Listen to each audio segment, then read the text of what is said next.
Well, unfortunately, we have to start this week's podcast with some very sad news.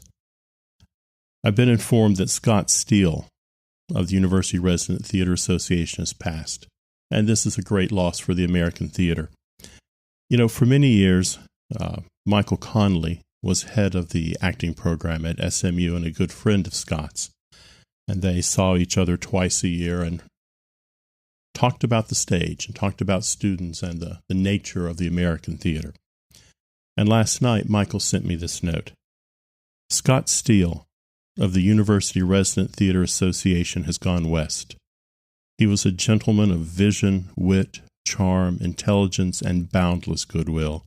He was URTA, and he worked tirelessly to make the organization work better for all of its members and for the thousands of students who saw URTA as a gateway to realizing their dreams. He was, also, the best of cocktail and dinner companions.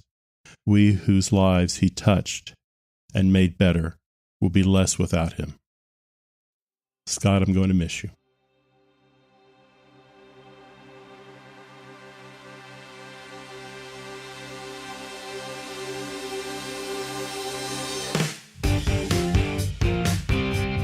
Light Talk.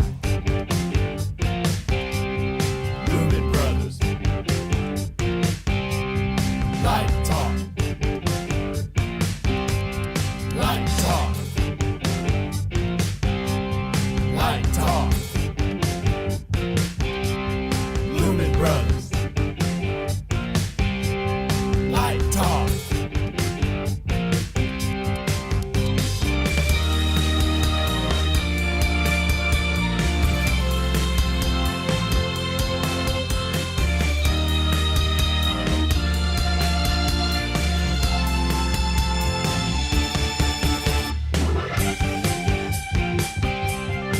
Hello and welcome to Light Talk. This is Stan, and I'm broadcasting from my state-of-the-art studio in the swamps of Gainesville, Florida. Hi, this is Steve in Dallas, Texas. And this is David, broadcasting from the beautiful Belmont Shore area of Long Beach, California. And we are the Lumen Brothers. Indeed. So, okay, as we were mentioning last week, we were talking about our upcoming anniversary show. And we were stumped. We had no idea what we were going to do. Stan had some ideas that included, making some pot roast hot dogs, something like that. But you guys don't, you don't know what that is, so we're not going to do that. We had some kind of strange suggestions from our listeners, and we couldn't do those because it would work. So anyway, we came up with an idea. And actually, it wasn't us. It was our new staff member at Light Talk Central. We got somebody from Washington, came down and said, hey, I've got an idea. And we said, what is that? And we've got it. And what it is that we are going to have a surprise mystery guest appearing on next week's show. We're going to tell them who it is when they do it, right? Because that wouldn't be a mystery then. No, we're not going to tell them because we have to keep it a mystery. If you want to know who it is, you have to tune into the show. Oh, I see how it works. Yeah. People are going to say, wow, who are the Lumen Brothers going to have on their show? We've had a few good people. We've had fantastic people. All our guests are fantastic. But this person, we have confirmed this guest. Now, we've had to mortgage all our homes in order to get this person, but we are going to give you a hint right now. Uh-oh. We're going to give you a hint. This person is involved in the lighting industry.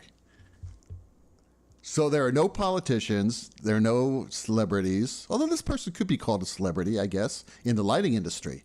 But this person is huge. So we welcome you to join us next week for our first anniversary show, episode 52, with the mystery guest. With the surprise mystery guest. Who won't be a mystery after the show. Right, exactly. So anyway, welcome to episode 51, which is the episode before episode 52. And anyway, hey, today, it's really weird, but today I have the first listener question. And all right. Yeah, I have no idea how that happened, but here I am. So Kathy, who happens to be still in high school, wants to know, what is the best way to make lightning? Oh, there's an expression about, lightning in a bottle. Does it come in a bottle? Yeah. A matter of fact, I had lightning in a bottle at my in-laws' house in Norfolk, Virginia. It's when you're trying to hold on to something that can't be held on to. It's like trying to put lightning in a bottle. All right. Well, we've got lightning in a bottle for you. I guess my quick answer is it depends on what type of lightning you want. True. Do you want bolts or do you want flashes? Or do you want heat lightning? Or do you want like the type of lightning you see in Young Frankenstein? Right. Or is it like lightning behind the cloud? Or is it lightning, in bolts coming down from the sky as like a line of light that's flashing? Or is it the whole sky lighting up as a big floodlight? Because lightning does that too. Is it bouncing off the sky or is it making a direct hit? Right. Okay, I have a lot of experience with lightning because I grew up in South Florida, where we have thunderstorms. I have to say, I beat you with that because I actually live in the most lightning-prone zone in the world. Between South Georgia and Orlando is called Lightning Alley because we have the Atlantic on one side and the Gulf on the other. That's actually true. That is true. And actually, I believe Florida has the most lightning strikes in the world. When I first moved here, we heard about a 42-year-old professor walking across the campus at the University of South Florida in Tampa, and he was struck by lightning. So in this area, you definitely do not walk outside when there is lightning potential. I met several people struck by lightning. I mean, it happens in Florida a lot. I was almost struck by lightning once. Did they have frizzy hair? No, but they walk in circles a lot. Anyway, why don't we answer Kathy's question? Go ahead, answer, David. Steve, would you have an answer to this one? Because he's been real quiet. No, I'm just waiting to see where you two are going. We have no idea. The question is, how do I make lightning? What would you do at Florida at your theater if you wanted to make a lightning effect? The coolest lightning effect I ever saw at LDI, I've never used it, but if you want like realistic lightning like they use on film sets, there's a thing called lightning strike. And it's basically a carbon arc in a box. And you turn the dials and the two rods come together and you get a lightning strike and then they automatically separate. That was amazing. I'm guessing that's what they use in movies because I don't do film, but that thing was incredible. The other thing that I think is impressive is now with LED, because your offs are really offs, they're snaps. Right? So strobing with an LED can give you some pretty good lightning if you're looking for floods, or using a fixture with a gobo that has a lightning bolt in it that can also give you lightning. There's a couple of ideas, and I don't know whether she has a lot of money or a little bit of money, or she's going to rent something, or what her resources are. But she's in high school, so lightning bolts. Roscoe makes gobos, and then you can put them in an LED fixture. The lightning bolt, I don't think that's what she's talking about. That lightning bolt thing. How do you know? Well, I don't know. Have you ever seen the movie Waiting for Guffman? Yes. Well, in Waiting for Guffman, in the DVD version, there's an outtake of a production number called This Bulging River. It didn't make the movie, but it was the production number at the end of Act 1 of the show. And they actually had lightning bolts that was shaped like lightning bolts. But the lightning bolt thing is very graphic. I think she really wants to know how to make the flashes. And I think, Stan, you came up with a great idea about the beginning, about having the actual carbon arc strike. And if you guys remember, way back to episode 6, was Josh White's episode, and he was talking about at the Joshua Light Show, they had somebody backstage actually striking two carbon arcs together. Yeah, it's extremely dangerous. It's very dangerous. The lightning strike device is... But I want to say something else. We've done some lightning in small spaces where we just get some LED panels in white in a high color temperature, like 5,000, 6,000 K, and you put them on an effect loop. And the LEDs are pretty great because with any other kind of light source, if you're using an arc lamp with a moving light, it's not instantaneous. And if you're using a filament-based lamp, it doesn't turn on and off quick enough. But the LEDs really do simulate lightning quite well. Okay, so we have to break this down. I actually thought about this question before we're broadcasting. Let's think about 3 different scenarios of equipment that Kathy owns. Let's say she only has a bunch of like Source 4s. Okay? And then Are they in tungsten source tungsten source 4s, Gotcha. which a lot of high schools, that's all they have, right? Right. And then, well, scenario 2 is, let's say she has a bunch of LEDs. And then let's say number 3 is she has a bunch of moving lights. And let's say they're either LED or they could be arc moving lights. So what are the solutions for these 3? Let's start with the simple one, which is the tungsten fixtures. So she puts a bunch of cool color correction in them, Right. and she focuses them somehow arbitrarily or however she wants the light to hit the environment, and then she puts them on and then she builds a chase in her board, and maybe puts the chase, or maybe she puts each one on a bump button on a submaster, and it works manually. Okay, that's one way. Except we skipped a step. What type of lightning does she want? Because if you think about how lightning works, as you said earlier, Stan, it could be a direct blow of some sort where it's coming from one direction, or it could be reflecting, or there could be multiple lightning strikes from different clouds, right? So is it coming from one direction from the other? So all that will affect, obviously, how we solve this, how we come up with the solution, right? So yeah, I would also add what is the context of the lightning in the production? Is this just arbitrary lightning, or what is it trying to achieve in the show? Yes, exactly. And we go on forever with this lightning question, but the important thing to remember is that the actual fixtures, the lamps in these fixtures, do not have a quick ramp up and dim out time.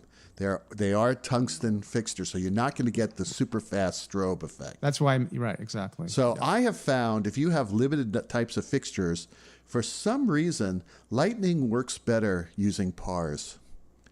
Yeah, it does. Right? The lamp curve. The lamp And response. here's the little trick. Whether you're using pars or licos or whatever, if it's a tungsten source, pre-warm the filaments. Yes. All right. Good point. So you don't want that light at 0 and then to go to full and then go back to 0 again. What you want to do is before that lightning strike, pre-warm that filament at like 3%. Yeah. Right. And so that you're not going to see it. You're not going to see, because 3% of light is not going to hit the stage. Right. You're just warming that. You just warm that baby. Ready. Exactly. So that filament will strike faster. And when you take it out, don't take it out to 0. Take it back out down to 3%, because chances are you're going to be following that up, right? Now, lightning never ever is a strobe. It never does dot dot dot dot dot dot dot dot dot dot dot dot dot. It's random. It's random. Got to use random. Absolutely. So it's going to go pop, da da da, da da da da da. That's what I told a programmer, basically. I said, I want this thing to go pop, da da da da da.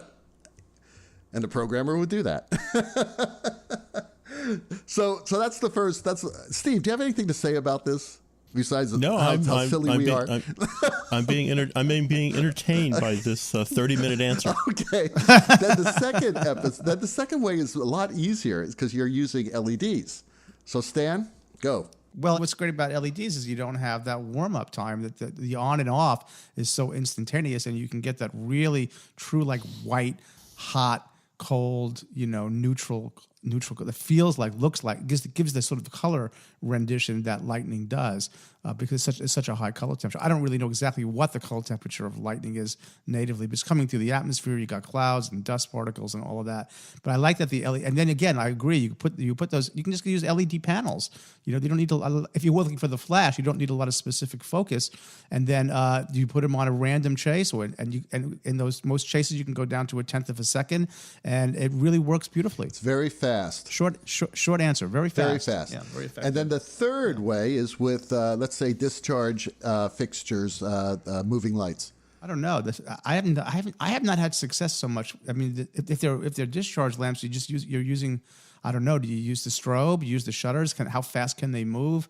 They have a strobe effect built into them, but you're basically using the dowser. Exactly. So you don't really have the speed that you would have with LEDs, for example. Well, the better fixtures have the speed. You can actually get great lightning effects, but there are some fixtures out there that don't have really super fast dowsers. But you know what? One way to overcome that is if you just have a bunch. If you have a bunch of them, like 3 or 4 of them, and they're randomized, then the speed might not matter so much. True.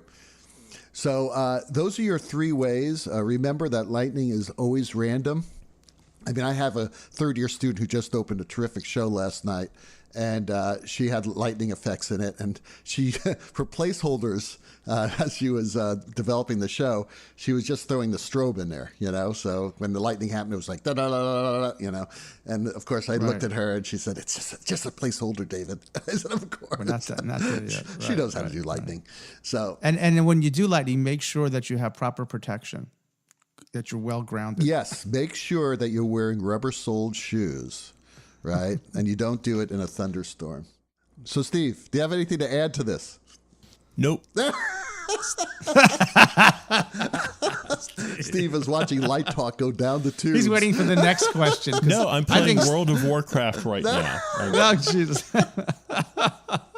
Okay. Thank you, Kathy. Have fun in high school. If we didn't answer your question, please, write us on the Light Talk Facebook group page and tell us what idiots we are. Thank you so much. Yeah, Kathy, we'd like to hear from you on the tell us how that lightning process, if we're any help at all. Okay, we have a question from Patrick in Utah, and he starts by saying, I'm confused. Why at rock concerts do I see dimmer packs with 3 power inputs, a ground, and 2 white neutrals? So, short answer. When you look at that dimmer rack, you have 3 hots coming in, a red, a blue, and a black. You've got a ground, and you've got a white neutral. Keep in mind that the neutral is the circuit that carries the current back to the source. So that's kind of the key thing to keep in mind. So in a perfect world, if you're using 3-phase power for 120-volt operation, in a perfect world, you're going to draw on each phase or each leg equally. And that is going to cancel out the draw down to a 0 amp on the neutral leg. So you don't want to carry amperage on the neutral leg. It has to be done, what you have to do is you have to balance the phases. And if the phases aren't in balance, that's where you're going to get in trouble with your neutral, and that's why some racks have a double neutral on it. What happens if one leg is fully loaded at 100%, let's say, and the other leg is loaded at 33%, then you're carrying 133% on that one neutral leg. Remember? Neutral takes the current back to the source. So that's not a good idea. So if you're going to go over 100%, and it's not unusual if that happens, then you want to distribute that load on 2 neutral legs. You know what? Beautifully explained. Steve is the smart one. He's taking over for me. I'm going back to World of Warcraft now. No, yes, really. We'll call you. We'll wake you up in 15 minutes. Steve is phoning it in today. He's phoning it in. What is he doing? Yeah, we'll call you when we're. No, really. I also have a succinct answer for question number 3. Oh, yeah. So do I. Okay, well, stand by, Steve. I'm about to ask it. Okay, here we go. We've all been waiting on question number 3. I've been anticipating this question. We've all been researching this all week. So, yeah. It's amazing. It's an amazing question. Our listener, okay, let me talk. Our listener, Denny, in beautiful Kansas, in the middle of the country, says, our school has 2 ancient, he calls them ancient, I guess we're ancient too, 2 ancient follow spots called satellite. They are really loud. What can I do to make them quiet? Turn them off. It's that simple. That'll do it. Turn them off. That's it. He can't do that. Come on. We don't know what Denny's doing in Kansas. This might be really important work. So come on. No. The satellite was a very popular follow spot. Now, somebody told me, I think it was you, David, that there's multiple versions. But Steve says he has an answer. Yeah. So go, Steve. Well, put down the game. I see we're now trying to work our way through the episode. Okay, so here's the easy answer.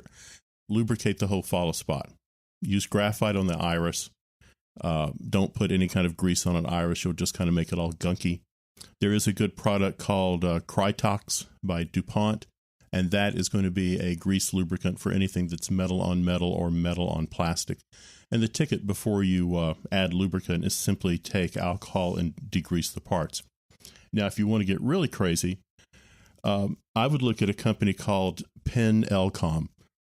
Penn-Elcom makes fans. And one of the fans they have, and I'll post this, is they call it the cool rack. What you can do is take that follow spot fan out, because follow spot fans do have a tendency to be fairly loud, and you can put a Penn-Elcom fan in it. It's a very small fan. It's only 22 dB of sound, and I think that can fit right in there. You might have to do a little sheet metal work, but again, this isn't the hardest thing in the world to do. When I was a student at the University of Miami, I had this follow spot that made a lot of noise. And it was just racketing away. And Steve was right. You got to lubricate everything on these things. And, especially the dowsers and the boomerang, because they'd be squeaking away. The damn pan and tilt would be squeaking away. But this thing was making a lot of noise, and it was an incandescent fixture. So we tried everything, and we finally took the whole thing apart. And do you know what was making that racket? A dead mouse. There was a mouse in the damn thing that was being beaten over the head with the fan blades. That's what we found. It was pretty disgusting, yes. But yes, there was a rodent in the follow spot. So maybe if indeed it is that type of a sound, right? And I guess we really need to know from Danny what exactly the sound is. Is this a squeak? Is this a pounding? Is this like a throttling? Then we could tell you basically what to do. But if indeed it is some sort of a weird sound that's somewhat constant, open it up, check it out, clean it, and then you can get rid of that noise. Now, if you're doing a medium throw follow spot or a short throw follow spot, I would highly recommend look into getting a good ETC luster, like a 14-degree luster fixture, or maybe even a 10-degree, and using that, because they make follow spot adapters for that, handles. Yep. And the best way of dealing with follow spots nowadays, throw them into a dimmer, or in the case of a luster, just have a DMX control signal going to it. You can color tune it. You don't have to have boomerangs anymore. It is really the way to do it if you're doing a short to medium throw. And when I say short to medium throw, I'm talking about anywhere between 40 feet and 70 feet. You are listening to Light Talk with Steve, Stan, and David, the Lumen Brothers. And Light Talk this week is sponsored by Bucks Trucks. Are you tired of having to rent old VL 2000s just because they are the only moving lights available at the local shop? Do extravagant shipping costs from Las Vegas keep you from speccing clay picky fixtures? Well, your days of compromising are over. Bucks Trucks introduced their new economical freight service, Bumps in the Road Shipping Service. Save up to 50% on your shipping costs. How do we do it? We don't use drivers. Oh, Uber. That's right. That's right. All our trucks drive themselves. And while Tesla uses those fancy cameras and radar sensors, we use the good old tried and true method of driverless technology. A rope and a brick. Aim that truck down Highway 70, tie the steering wheel secure with the rope, put her in gear, drop the brick on the accelerator, and let her fly. If your truck ever arrives at the dock, you can marvel at the number of those tiny European cars lodged in its grill. And watch with satisfaction as those clay picky road boxes are unloaded. Don't compromise your art just because of some crazy truckers union or some NHTSA regulations. Use Bucks Trucks' new Bumps in the Road shipping service to deliver your fancy Italian moving lights. Bucks Trucks, serving the entertainment and poultry industries for decades. And don't forget our motto, the buck stops here. Now, back to Light Talk. We had some controversy back in episode 48. And I want to do. We have I want to do a little update on. We're controversial. I want to do a little update on episode 48. In that episode, if you remember, dear listener, David seemed to remember that at some point in the history of Texas, one could drive and enjoy a cold bottle of beer at the same time. Now, who among us doesn't want to kick back and relax as we drive to work each morning and have a beer? So is his memory correct? And the answer is true. Yes, thank you. In Texas, drinking and driving was as common as a 7-Eleven store. In Dallas, for example, a city clogged with highways, the evening drive from my office to my home could be a 2-beer drive. If I took a trip down to Houston, that could be a 6-pack, necessitating an ice chest to keep the road beers chilled for that 5-hour drive to Houston. The state had no law against quaffing a Lone Star or or sipping, are you ready for this, David? Sipping on a scotch and soda while cruising down the interstate. Way. Yes. This show is not I don't for, remember that. Boy. Don't do this, kids. Don't do this. This is not a suggestion. Where's the disclaimer? Get the disclaimer We're out. doing it right now. Read the disclaimer right now. Often trips in Texas began at the package store. Oh, But by the late 1980s, I just want to point this out, like 1988, Texas said you had to keep both hands on the wheel. Why? Because it was proving much too difficult to talk on your cell phone, fix your makeup, and drink at the same time. There were no cell phones in '88. Oh, sure there were. There was the kind of, the big boxy ones. Yeah. Okay. You didn't watch Rockford Files? Yeah, only Gordon Gekko had one of those. Rockford Files. So there you go. Another great moment in Texas history. And I just want to put a little footnote, a little punctuation on this. Texas was not alone. At that time, 26 other states had similar laws. So what I found was the 3,700 mile of drinking. So if you were a traveler and you were driving from Key West, Florida to the Idaho-Canadian border, you could pick a reasonably direct route that would allow you to drink nonstop for the entire 3,700 miles. Now, once you got to Idaho, you would have to switch and go to a 3-2 beer because drinking more potent beers wasn't allowed. And Idaho, they cracked down. You could not have a mixed drink in the car as you drove. This is the spawning of mothers against drunk driving, losing too many children to drunk drivers. Speaking of mothers against drunk driving, or otherwise known as MADD, M-A-D-D, a lot of people don't realize that MADD was founded in 1980 in Irving, Texas, to address this problem. And that, unfortunately, it took years for the law to change. But bravo to the good people of Texas for actually coming to their senses. I can remember in the 70s in New York, people were dying, lots of people, young people, from deaths on the road. And people have forgotten how serious that was. And it was Mothers Against Drunk Driving that changed the culture. And there are some things going on right now to sort of correct our culture from being self-destructive. So yeah, it was a very, very sad time. And I remember driving drunk, and it was considered normal until people kept dying. And it was a national outrage. You drove drunk? I did. When I was a teenager, sure. Wow. And it's quite scary to try and drive drunk.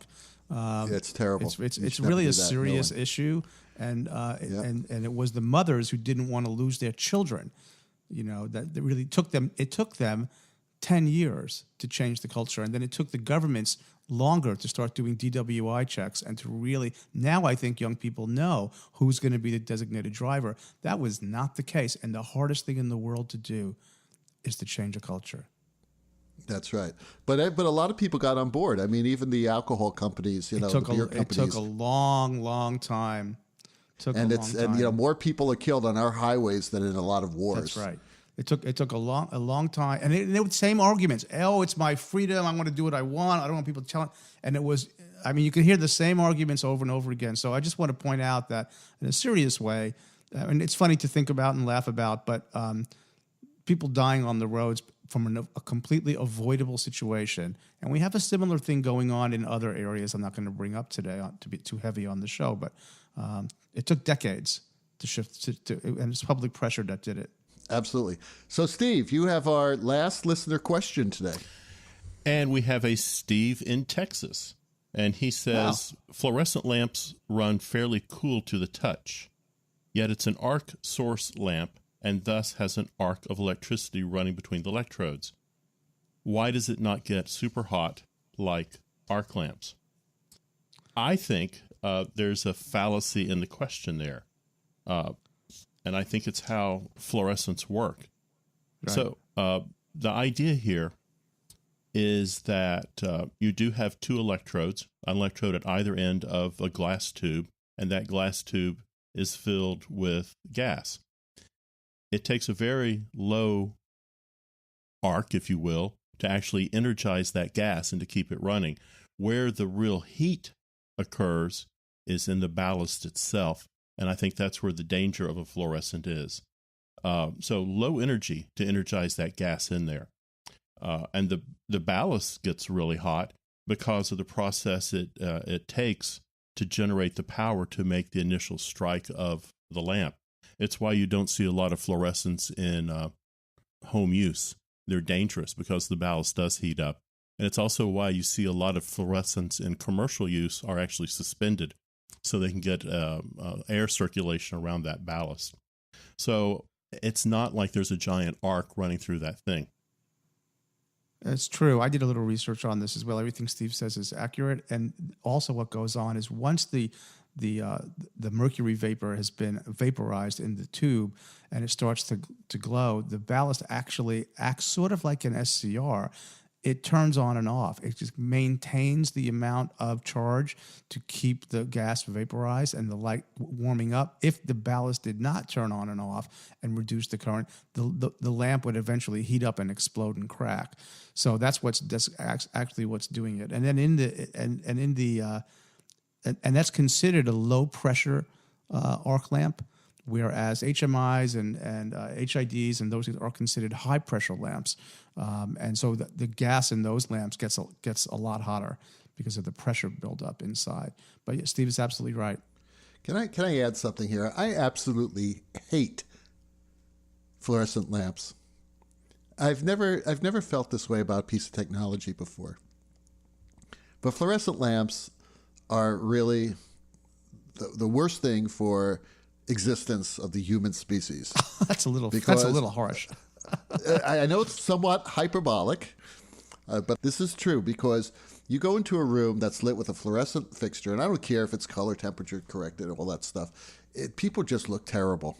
You just look terrible in fluorescent light. Well, it's a spiky source. I mean, It's a spiky source. There's a vibration to it. It drains the energy out of you. The first thing I do in my classrooms is I turn off all the fluorescent lights.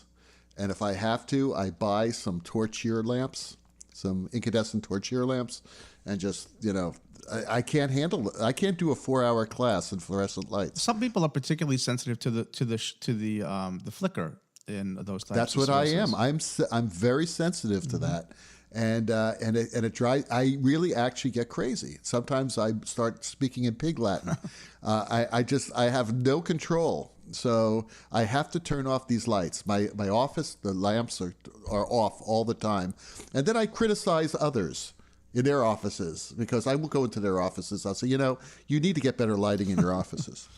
And, you go down to Target and for like $8.99, you can buy a torch-year lamp, turn off these fluorescent lights so that you'll be a much happier person.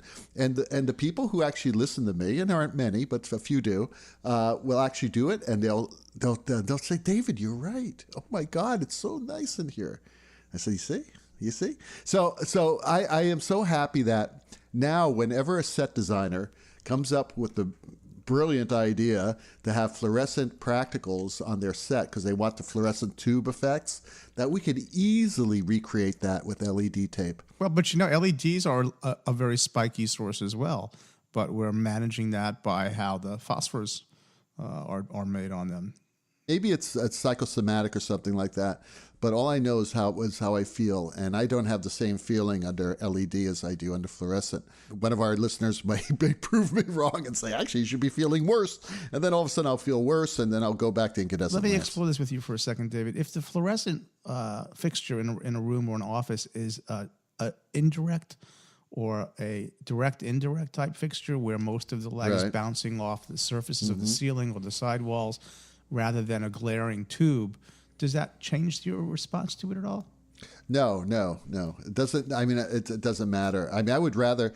I mean, seriously, Stan now, and Steve, if you guys are specking out, office buildings or workspaces and things like that, do you still use fluorescents? Do you use LED?